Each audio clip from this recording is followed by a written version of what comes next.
The following content is provided under a Creative Commons license. Your support will help MIT OpenCourseWare continue to offer high-quality educational resources for free. To make a donation or view additional materials from hundreds of MIT courses, visit MIT OpenCourseWare at ocw.mit.edu. Okay, to work. A word of warning. Fasten your seatbelts. Or another way of saying it is I'm going to open up the fire hose a little bit today. Last lecture, you might have thought this was a SHAS class. It sounded like a philosophy class. And it was important to set the stage for what we're going to talk about. But we talked about very high-level things. The notion of recipes, the notion of computation, why you want to do this, what you're going to learn. Today, we're going to dive into the nitty-gritty, the nuts and bolts of the basics of computation. And in particular, what I'm going to do today is I'm going to talk about operators and operands, which we did a little bit last time, in particular how to create expressions. I'm going to talk about statements as the key building blocks for writing code.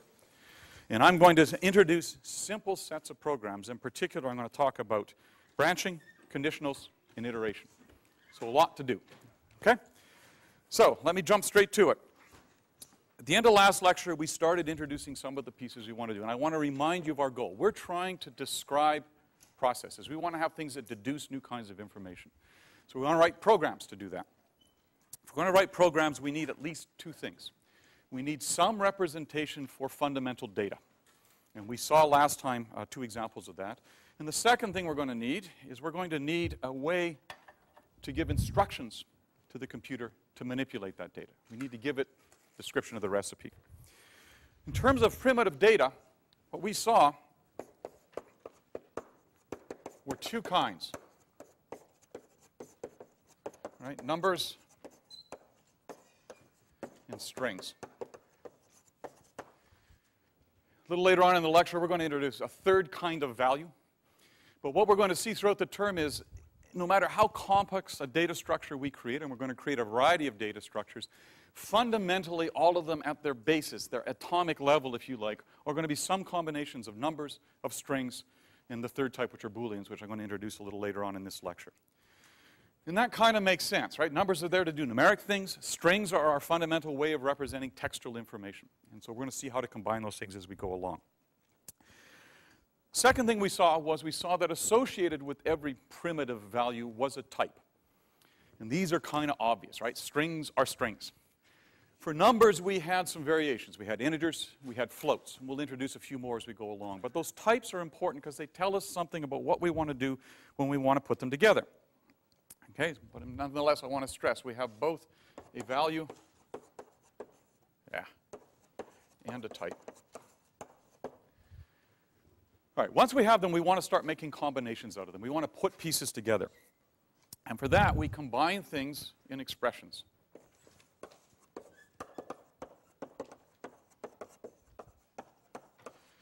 And what we saw is expressions are formed of operands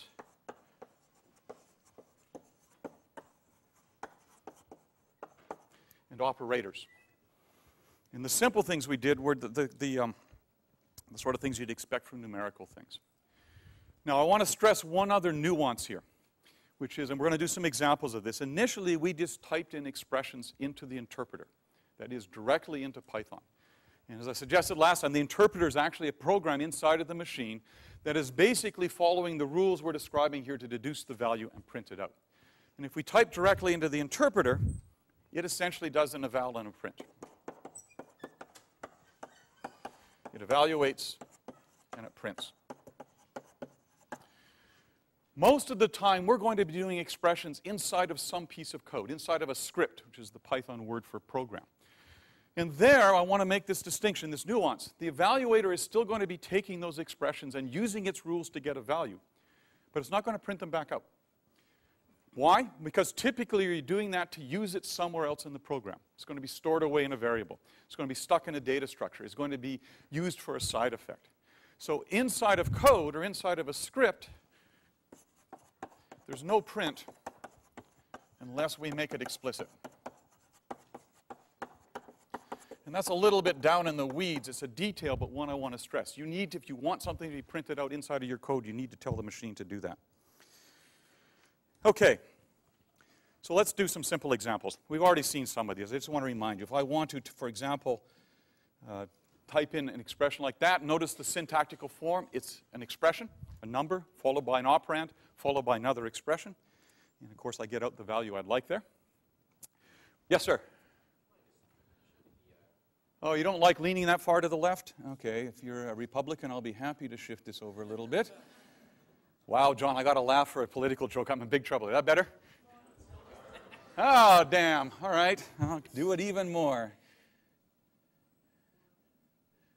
Okay, here we go, here we go. See, I'm doing it down here. I can't see it. Does that, I hear a sighs of relief. Okay, good. There we go. Better. All right. One of the other things we showed last time is that operators are overloaded. And this is where you heard John and I disagree. I don't happen to like this, but he thinks it's an okay thing. And in particular, if we don't do that, we do this. That is, give a combination of a number, multiplication, and a string. This will, in fact, give us back a new string with that many replicas, if you like, of the string concatenated together. Right? And if we want to do other things, for example, we can take two strings and add them together. And we'll get out, again, a concatenation of that string. And these will let you work through the variations, but these are the simple expressions we can use. Now, sometimes things get a little interesting. Right? What's the value of that expression? What do you think should happen if I evaluate that expression? Somebody with a hand up so I can see it. What's going to happen? An error. Why?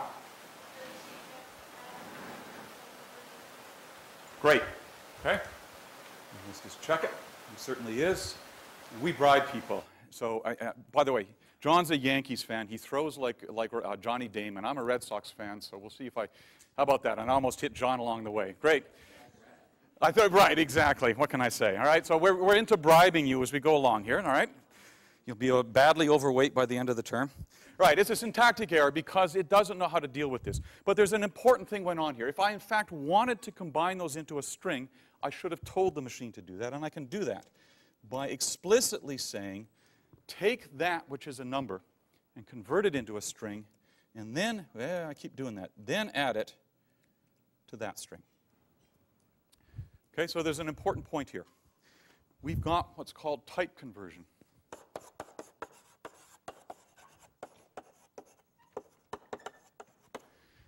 That is, if I want to combine two things together in a particular way, I need to make sure that I give it the kind of operand that it expects. So str, which I just typed up there, takes in parens some input, and it converts it into a string so that now I can use that where I was expecting a string. John? Technically speaking, that's a static semantic error. Thank you. And I was going to come to that in a second, but thank you, John, for pointing it out. Right? Why is it a static semantic error? The syntax is okay in the sense of it is an operand, an operand, an operator, an operand. So syntactically it's okay. The semantics was what caused the problem because the operator was expecting a particular kind of structure there. There's a second thing going on here that I want to highlight because it's really important. Yes, indeed. Okay, there we go. The second thing I want to highlight is that what's going on is that Python is doing some type checking. It caught the error because it checked the types of the operands before it applied things, and it says, I'm going to stop. Now, you might have said, gee, why didn't it just assume that I wanted to, in fact, treat these as strings and combine them together? Sounds like a reasonable thing to do, but it's a dangerous thing. Because in doing that, Python would then have a value that it could pass on into some other part of a computation, and if it wasn't what I wanted, I might be a long ways downstream in the computation before I actually hit some result that makes no sense. And tracing back where it came from can be really hard. So I actually want to have type checking as much as I can early on. And in fact, under type checking, different languages sometimes fall on a spectrum from weak to strong typing, which basically says how much type checking do they do. Now, you're going to hear John and I go back and forth a lot. As I said, I'm an old-time, well, I'm certainly old-time, but I'm also an old-time Lisp programmer. I love Lisp, but Lisp is certainly in the category of a very weakly typed language. It does not check the types of its arguments at all. Python is, I wouldn't say completely strong, but it's much closer to the strong end of the spectrum. It's going to do a lot of type checking for you before it actually passes things back. Nonetheless, I'm also going to argue that it's probably not as strongly typed as we might like. So, for example, there's an expression. Now, less than is just, if you haven't used it before, is just the operator you'd expect. It's comparing two things, and it's going to return either true or false, depending on whether the first argument is less than the second argument. What's going to happen here? Again, I need a hand so I can know where to throw candy. Also got my reading glasses on. I can't see anything. Anybody? TAs don't count. They get their own candy. What do you, yeah.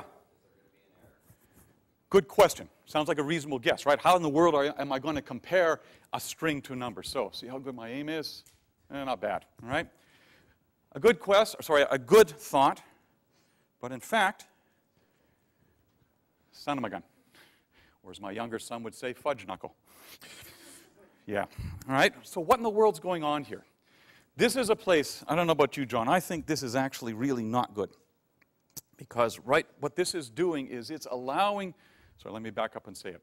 It's got an overload on the less than that allows you to compare basically the lexicographic ordering or the sequence of ordering of symbols, including numbers inside of the machine. And this, in my mind, should have been an error. I mean, why in the world would you want to compare that? Just to give you an example of that, for instance, I can do the following. Right? The number 4 is less than the string 3, whereas the string 4, is not less than the string 3.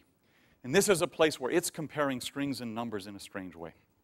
So why am I showing you this? Partly to show you that it's kind of weird, but also to tell you that one of the things you want to do is exercise what I'm going to call some type discipline. Meaning, when you write code, you want to get into the habit of A, checking out operators or procedures to see what they do under different circumstances. Either check them out or read the specifications of it. And 2, when you write your own code, you want to be disciplined about what types of arguments or operands you apply to operators. Because this is something that could certainly have screwed you up if you didn't realize it did it. Okay? And you need to have that discipline to make sure it's doing the right thing. Okay. One of the other things you're going to see is that some of the operators have odd meanings. And again, I think we look... Yep. So the string A is less than 3 is false because they're comparing like ASCII values? Yes. Okay. I mean, the answer is, I don't know if it's ASCII. John, do you know, are they doing ASCII encoding inside of here? I'm assuming so. Yeah. Right, so in case you didn't understand what the question was, basically every symbol gets translated into a particular encoding, a string of bits, if you like, inside of the machine. There's a particular one called ASCII, which is, if you like, an ordering of that. And that's what the machine's actually comparing inside of here, which is why under ASCII encoding, the numbers are going to appear after the characters. And you get this strange kind of thing going on. All right, I want to do a couple of other things, just to quickly remind you. One of them is, remember, the operators do look at the types. So division, for example, 9 divided by 5 is 1, because this is integer division. That is, it's the largest number of integer multiples of 5 that go into 9, and there would be a remainder associated with it, which is, in fact, 4. And again, you've got to be careful about how you use the operators. All right, having done that, we can certainly get to more complicated things. So, for example, suppose I look at that expression, 3 plus 4 times 5. All right, now, there are 2 possible values here, I think. One is 23, the other is 35. Because this could be 3 plus 4 times 5, or it could be 3 plus 4 times 5. And of course, you know, when you look at code, it doesn't pause in between them. But what did I do? I just separated. Do I do the addition first or do the multiplication first? Anybody know what happens in this case? Yeah, way up. Oh, God, I'm going to have a hell of a time throwing up there. Way up at the back. Standard order of operations, PEMDAS, I guess, it'll take the multiplication first and then add the 3. Right.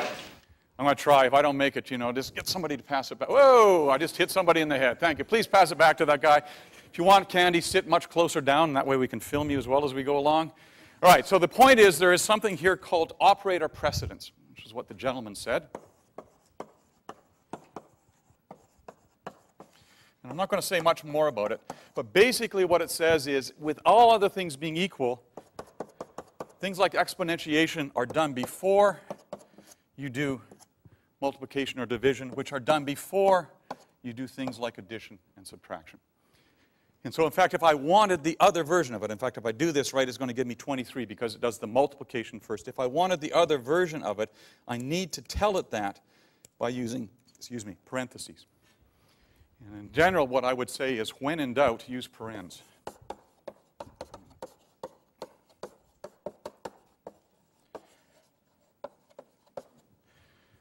Okay. Now, that just gives us expressions. We can start having complex expressions. You can imagine we can have things with lots of parens and all sorts of things in it. Yes, question?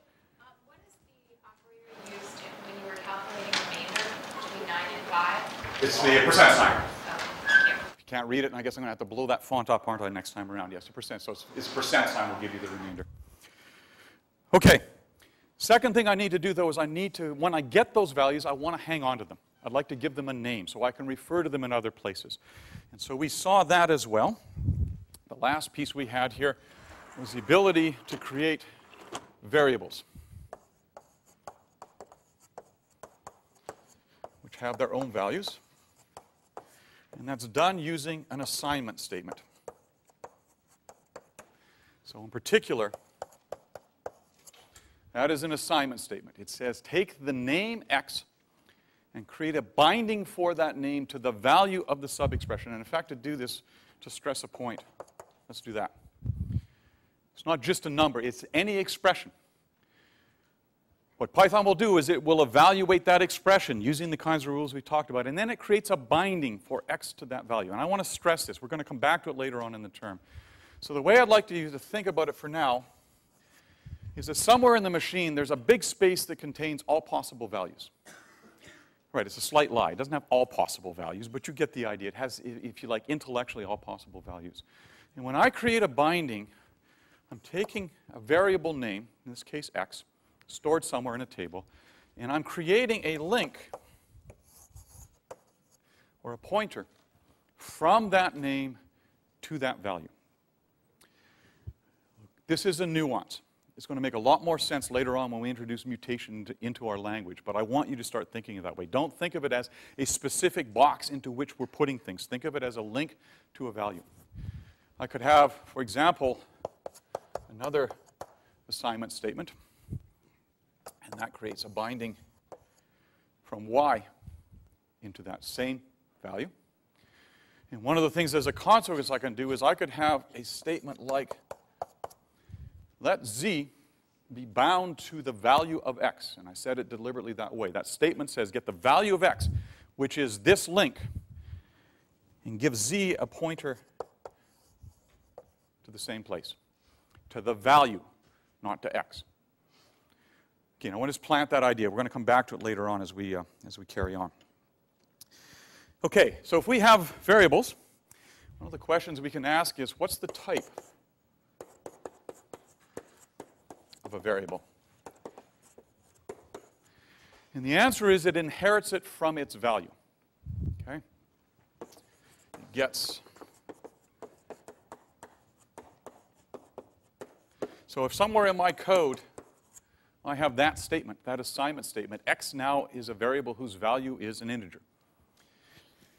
Unfortunately, at least in my mind, in Python, these variable bindings are dynamic. Or the type, rather, is dynamic. Meaning, it changes depending on what the current value is. Or said a different way, if somewhere later on in the program I do this, x now has changed its type from int to string. Now, why should you care? Again, my view is I don't like it, especially in the presence of operator overloading. Because I might have written some code in which I'm expecting a particular variable to have an integer value. If somewhere later on in the code it shifts to string, I might now be manipulating that, getting actual values out, but not what I wanted. And it's going to be really hard for me to chase it back. So one of the things I would like to suggest is that you develop some good style here. And in particular, don't change types arbitrarily. arbitrarily. I can't spell today.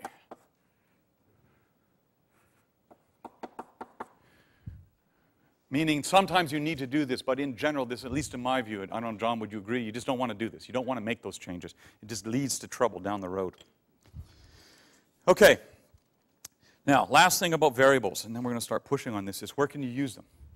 And the answer is you can use a variable anywhere you can use the value. So any place it's legal to use the value.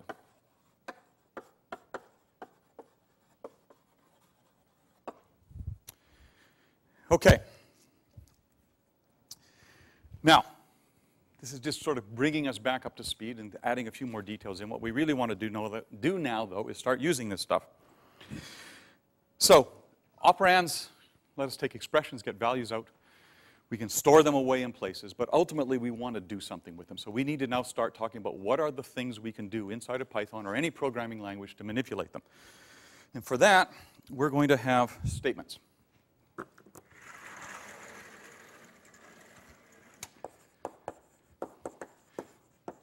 Statements are basically, if you want to think about it, legal, and I was about to use the word expression, except I've misused that elsewhere. So legal commands that Python can interpret. And you've already seen a couple of them. Print, assignment. Certainly two obvious statements. They're commands to do something. Assignment is binding a name to a value. Print is saying put it back out on the screen.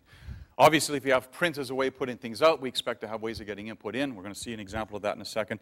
And as we go through the next few lectures, we're going to add in more and more of these statements. But let's look at what we could do with this, okay? And to do this, I'm going to use some code that I've already typed in. So I'm hoping you can read that, and it's also on your handout. This is a little file I created, all right? And I'm going to start with a sequence of these things and walk them along. Again, I invite you to put comments on that handout so that you can follow what we're going to do. All right? So let's look at the first part of this. Right now, this is just a text file. Okay, and I've highlighted in blue up there sort of the pieces I'm going to start with. And what do I have? I have a sequence of commands. I've got an assignment statement. I've got another assignment statement. I've got a print statement. I've got an input statement, which we'll come back to in a second. And I want to basically try and use these things to do something with them. Second thing I want to note is the little hash marker, the pound sign, that's identifying a comment. So what's a comment? It's words to you or to the reader of the code that are telling you what's going on inside of this code. Okay? Now, these comments, frankly, are brain damaged or computationally challenged, if you prefer. Meaning, why in the world do I have to tell the reader that I'm binding x to the value 3? All right, I'm putting them in there to make a point. In general, good programming style says you put in comments that are going to be valuable in helping you as a reader understand what's going on inside of the code. It could be what's the intuition behind this piece of code. It could be preconditions I want to have on input. It could be explanations of specific things you're doing. But you need to have those comments there. Now this becomes a little bit of one of those motherhood and apple pie kinds of lectures. You know, your mother always told you to eat Brussels sprouts because it was good for you. Well, this is a Brussels sprouts comment. Everybody goes, yeah, comments, of course we're going to do comments. And they never do. So my challenge to you, and I know Professor Guttag can do this, my challenge to you is, a year from now, come back and look at code you wrote here. Can you still understand what it was you were trying to do?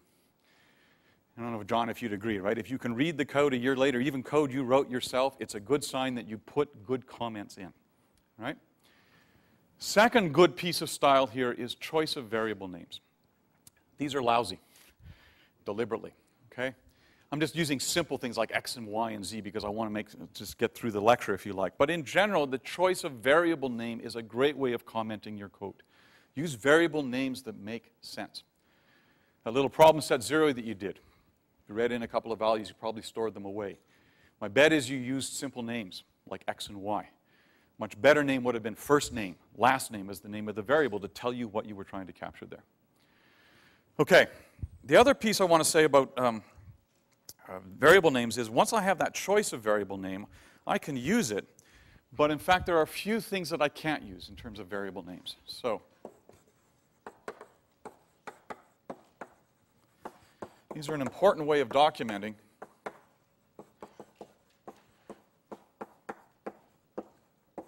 but there's some things excluded. And in particular, there are some keywords that Python is going to use that have to be excluded. And let me highlight that. As I said, right now that's just text file. I'm going to save this away. Not that way. I'm going to save this away with the subscript, or the suffix rather, py to make it a Python file. And I know it's already there, but I'm going to do it. And I get some wonderful colors. But these are important. Okay? So notice what I have up there now. Comments appear in red. I can see those. There's a keyword, which I'm going to highlight right up here, print, which is, and I don't know what that color is, orange. There's a function in purple. There's a string in green. And in black, I have the assignment statements. That print is a keyword. It's a command to Python to do something. As a consequence, I can't use it as a variable name. Right? Think about it for a second. If I wanted to use print as a variable name, how do I get the system to decide, gee, do I want print as a value for something, or do I want print as a command? So there's a sequence of these that are blocked out. And John, I think, what, 28? Something like that? TAs, is that right? 28 keywords that are blocked? We'll find them as we go along. Okay. Having done this now, I can simply go ahead and run this. And in fact, if I go up here to run, you'll see I've got both an option to check the module, or in this case, I'm just going to run it. Oh, notice what happened. It ran through that sequence of instructions. In particular, it bound x to the value 3.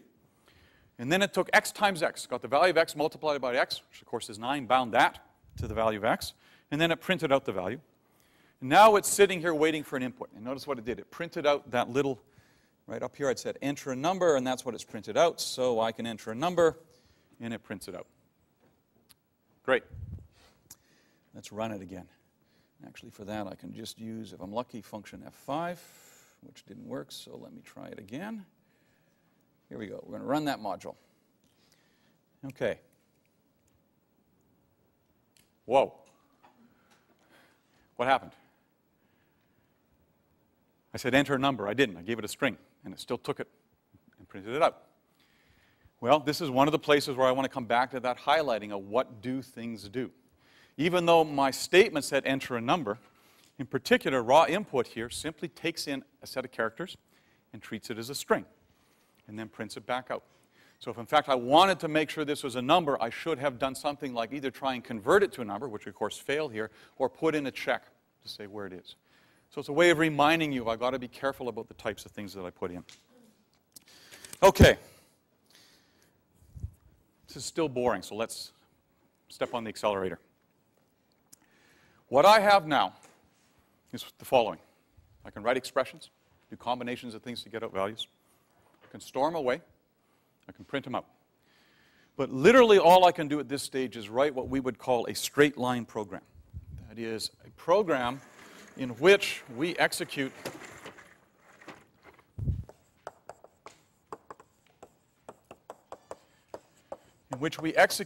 the sequence of instructions one by one. Simply walk down that list. That's what we just did there, right? We just walked through that list. This is boring, right? In fact, you can do some nice things to prove what is the class of functions you compute. Yeah, you can compute with straight line programs, and what you'd see if you did that is it's not particularly interesting. Okay? Let's go back and think about our recipes, what we use as our motivation here. Even in real recipes, you have things like, if needed, add sugar. That's a decision. That's a conditional.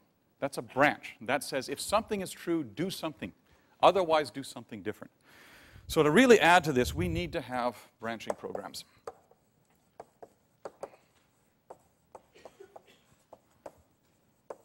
What I mean by that is a branching program is something that can change the order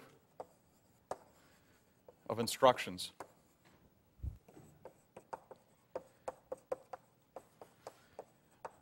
based on some test. And that test is usually a value of a variable.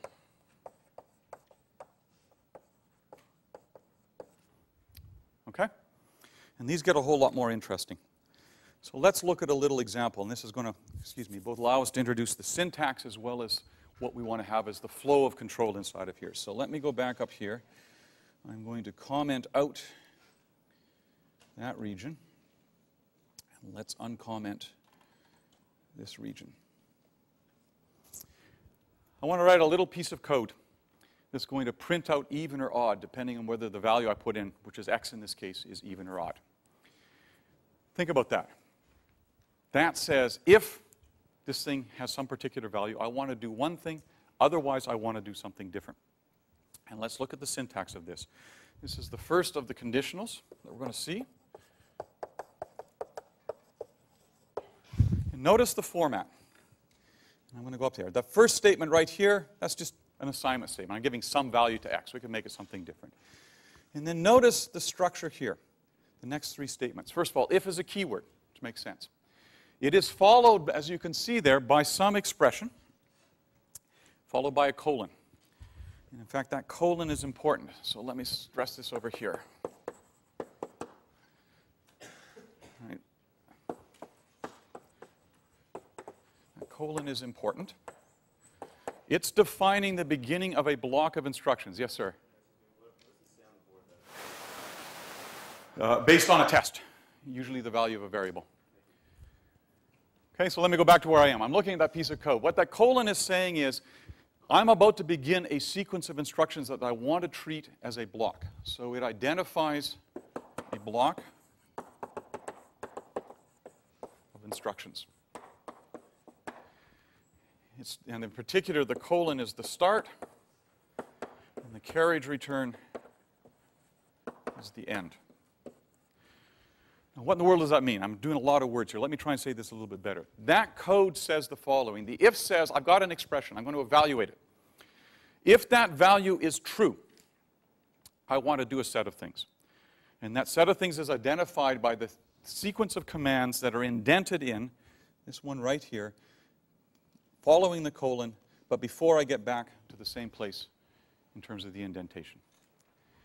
If that test is not true, I want to skip this instruction, and there's a second keyword, else, followed by a colon. And that tells me the thing I want to do in the case that it's false. So in fact, if I run this, I'm going to save it, and it prints out odd. So what happened here? Well, let's look at the code. All right? X is initially bound to 15. I get to the if. The if says evaluate that next expression. And that next expression, I'm actually taking advantage of the fact that I'm doing integer multiplication and division here. Right? That divide is going, if x is an integer and 2 is an integer, what's it going to do? If x was even, x divided by 2 is going to be actually the half of x, right? If x is odd, that integer division is going to give me the number of multiples of 2 that go into x plus a remainder, which I'm going to throw away. In either case, I take that value and multiply back by 2. If it was even, I get back the original number. If it was odd, I'm not going to get back the original number, so I can just check to see if they're the same. Okay, so a little nuance that I'm using there. So first thing that if does, that if says is evaluate that expression, and if it's true, do the next thing, the thing after the colon. In this case, it's not true, so it's going to skip down and evaluate the thing that printed out the odd. Okay, yes? Thank you. I was hoping somebody would ask that question. Question was, if you didn't hear, why do I have two equal signs? Looks like I'm doing this, right? Anybody have a sense? Why don't I just use an equal sign? I want to know if something's equal to something. Yeah? Absolutely. The equal sign is going to bind. Nice catch. John, this is so much fun throwing candy. I got to say, we got to do this more often. All right, let me get to the point. What does an equal sign do? It is an assignment. It says, take this thing on the left and use it as a name to bind to the value on the right. It's not what I want here. Having already chosen to use equal as an assignment, I need something else to do comparison. And that's why I use double equals. Those two equal signs are saying, is this thing equal to, in value, the thing on the other side? Okay. Now, having done that, again, I want to stress this idea, and I'm going to write it out one more time, that there's a particular format here. So we have if, and that is followed by, and I'm going to use angle braces here just to indicate something goes in here. some test followed by a colon. That is followed by a block of instructions. And then we have an else followed by a colon and some other block of instructions.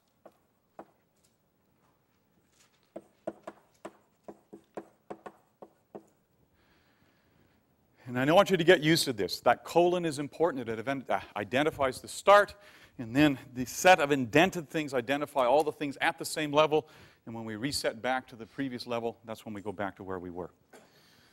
Okay. Now, that's a nice simple little test. Let's look at a couple of other examples to get a sense of what this will do. Again, let me comment this out. And let's look at this next little piece of code. All right? I'm binding z to be some value, and then I'm going to run this. Well, let's just run it and see what it does.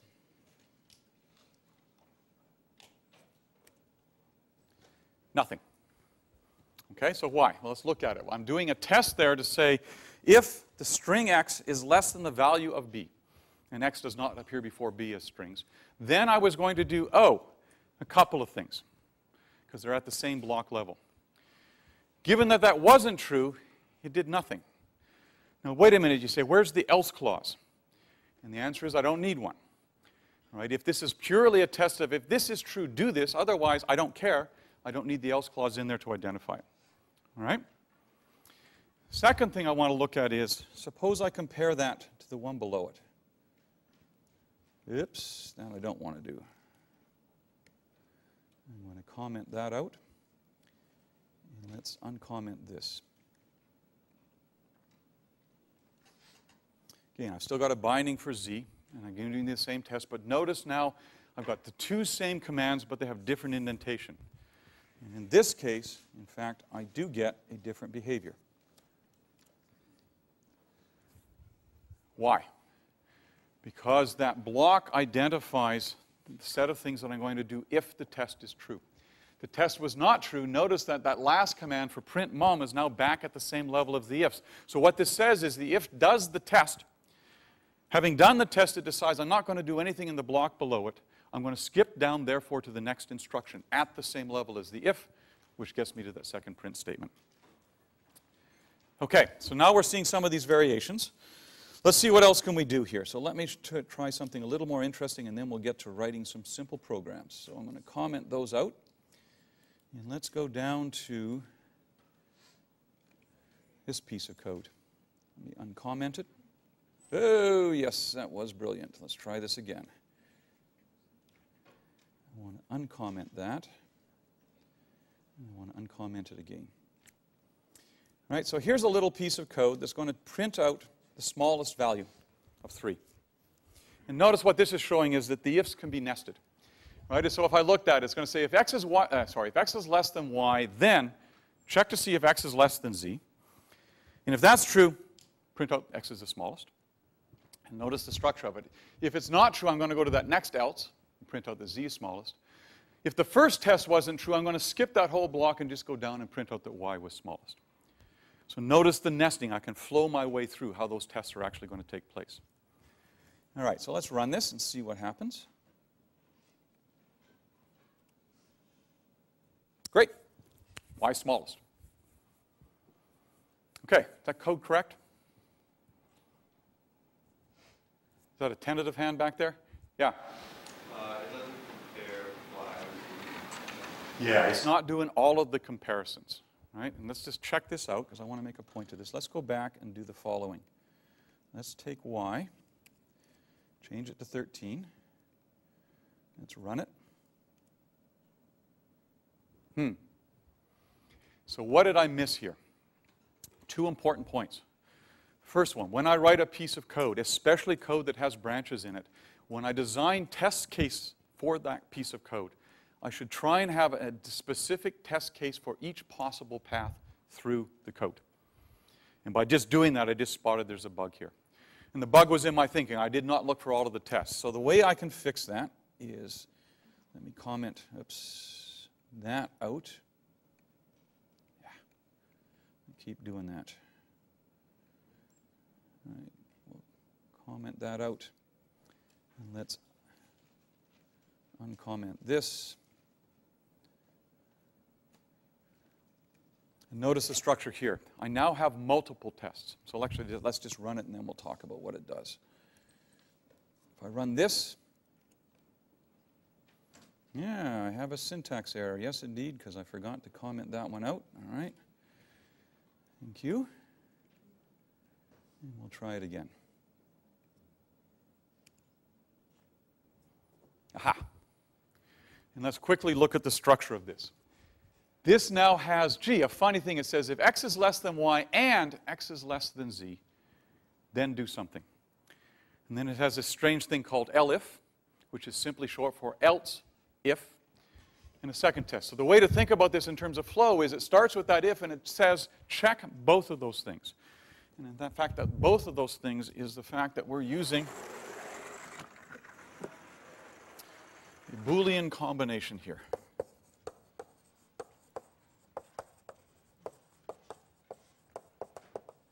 That is to say, we can take any logical expressions, combine them together with and, or not to make a complex expression, and use the value of that expression as my test. And that's literally what I've done there, right? I've got x less than y. That's a test. It returns a Boolean, which, by the way, is the other type that at least I would include here. It has only two values, which are true and false.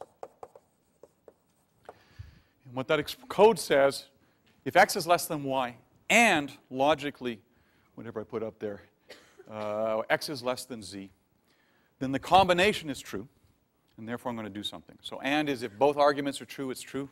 Or is if either argument is true, it's true. Not is if the argument is not true, it's true. And then the last piece, as I said, is I can now have a sequence of things I want to do. So if this is true, do something else. Otherwise, test and see if this is true, do something else. As many as I like, followed by at the end an else that says, here's what I want to do. Okay, now, having added this in, I have branching instructions. I have simple branching programs. These are still awfully simple, okay? And they're awfully simple because all I can do now is decide whether to execute some piece of code or another. Said a different way, in the case of the straight line programs, how long would it take to run a program? Well, basically, however many instructions I have, because I've got to do each one in order. With simple branching, how long is it going to take to run a piece of code? Well, at most, I'm going to execute each instruction once, right? Because the ifs are saying, if it's true, do this, otherwise skip by it. Therefore, for simple branching programs, the length of time, the complexity of the code is what we would call constant. That is, it's at most the length of the actual number of instructions. It doesn't depend on the input. Real simple programs. Let's take another simple example. Suppose I want to compute the average age of all the MIT faculty. It's about 1,000 of us. However I do that, I know that should inherently take more time than it takes to compute the average age of all the EECS faculty. There's only 125 of us. And that should take more time than what it takes to compute the average of John's and my age as instructors in 600, because there's only 2 of us. Right? Those pieces of code inherently involve something that does depend on the size of the input, or on the particular input. And that is a preface to an idea of computational complexity we're going to come back to. One of the things we want to help you do is identify the different classes of algorithms, what their costs are, and how you can map problems into the most efficient class to do the computation. Okay? Now, think for a second about computing the average age of the faculty. You can already kind of see what I want to do. I want to walk through some sequence of data structures, gathering up or doing the same thing, adding ages in until I get a total age and I divide by the number of faculty. How do I write a piece of code for that? Well, let's go back up to our original starting point of recipes. And I'm sure you don't remember it, but one of the things I had in my recipe is beat egg whites until stiff. Okay? That until is an important word. It's actually defining a test. Let me rephrase it into garbled English that will lead more naturally into what I want to do. While the egg whites are not stiff, beat them. That is a different kind of structure. It has a test in it, which is that while something is true, do something, but I want to keep doing it. And so for that, we need to add one last thing, which is iteration. or loops. We're going to see variations of this. We're going to see a variation of it called recursion a little later on, but for now we're just going to talk about how do we do iterations. And I want to show you an example of this to lead to both the syntax and to the semantics. So let me comment that out. And let's go to this one.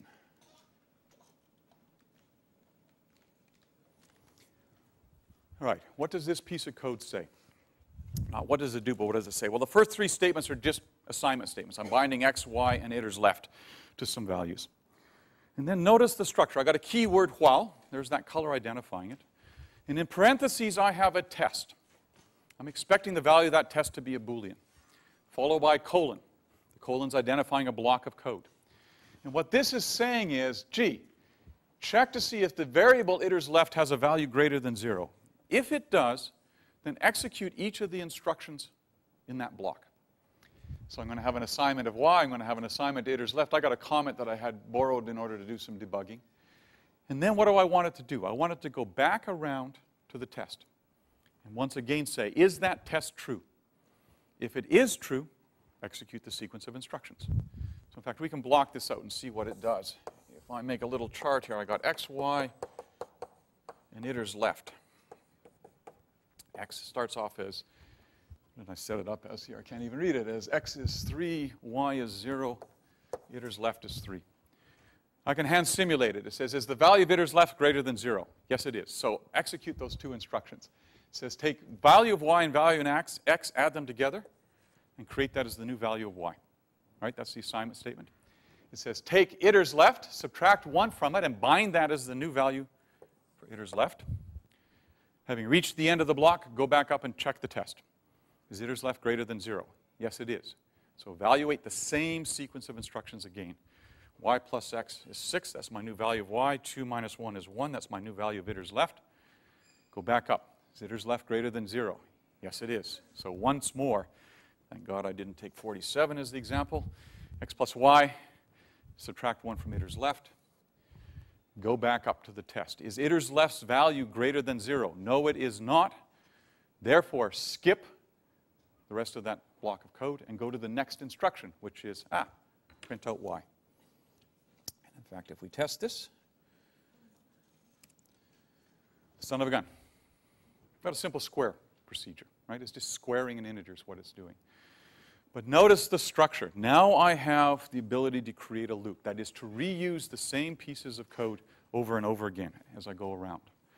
And this adds now a lot of power to the kinds of code I can write. Notice some other things I want to highlight on this. Right? The first one is that test has to involve, or shouldn't have to, but almost always is going to involve the value of some variable.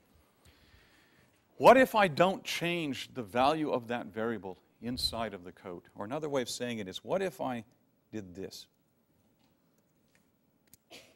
Comment it out. What happens if I run this sucker?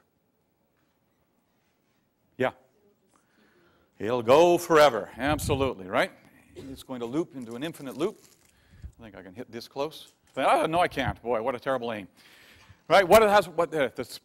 Try again. The point I'm trying to make here, thank God we're at the end of this lecture, my tongue is falling apart. The point I'm trying to make is that test needs to involve some loop variable that is changing. Otherwise, the test is always going to be true. We're going to go off forever. This would loop forever if I did that. Right? Second question, or maybe a better way of saying it is, the general format you're likely to see here is a test involving a variable name which must be initialized outside of the loop and which interior to the loop gets changed so that the test is going to change. Here's the second question. What value of inputs, what values of x will this run correctly for? Probably should be integers, right? Otherwise, this is going to be doing something strange. But all integers? All right, suppose I do this. This is my last example. Yeah, how about that, right? We knew this was trying to do squaring, so intellectually we know we can square minus 4. It ought to be 16, but what happens here? Double fudge knuckle, right? It's going to run through the loop, accumulating the answers, but because I'm subtracting, it's just going to keep making x more and more negative as it goes along. Again, it's off into an infinite loop. which is a way of reminding you that I need to think as I write the code about what are my expectations on the input and how might I enforce them. In this case, I probably want to make sure I use absolute value of x before I carry it on. Yes, ma'am?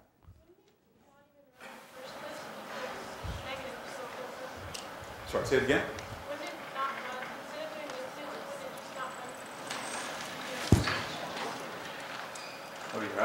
Oh, you're absolutely right. Because I bind iters left to, yes, thank you. Boy, too candy for you. You caught me making an error. Yes, the point is, it's not going to work. She caught both of them, impressive. It's not going to work because iters left is already negative. It's just going to skip the whole loop, and I'm in trouble. So thank you for catching that. All right, I was going to do one more example, but I've run you up to the end of the time. I'll leave the example on the handout. It shows you another version that we'll come back to next time. The key thing to notice is I now have the ability to create iterations, which extends what I can do. And we'll see you next time.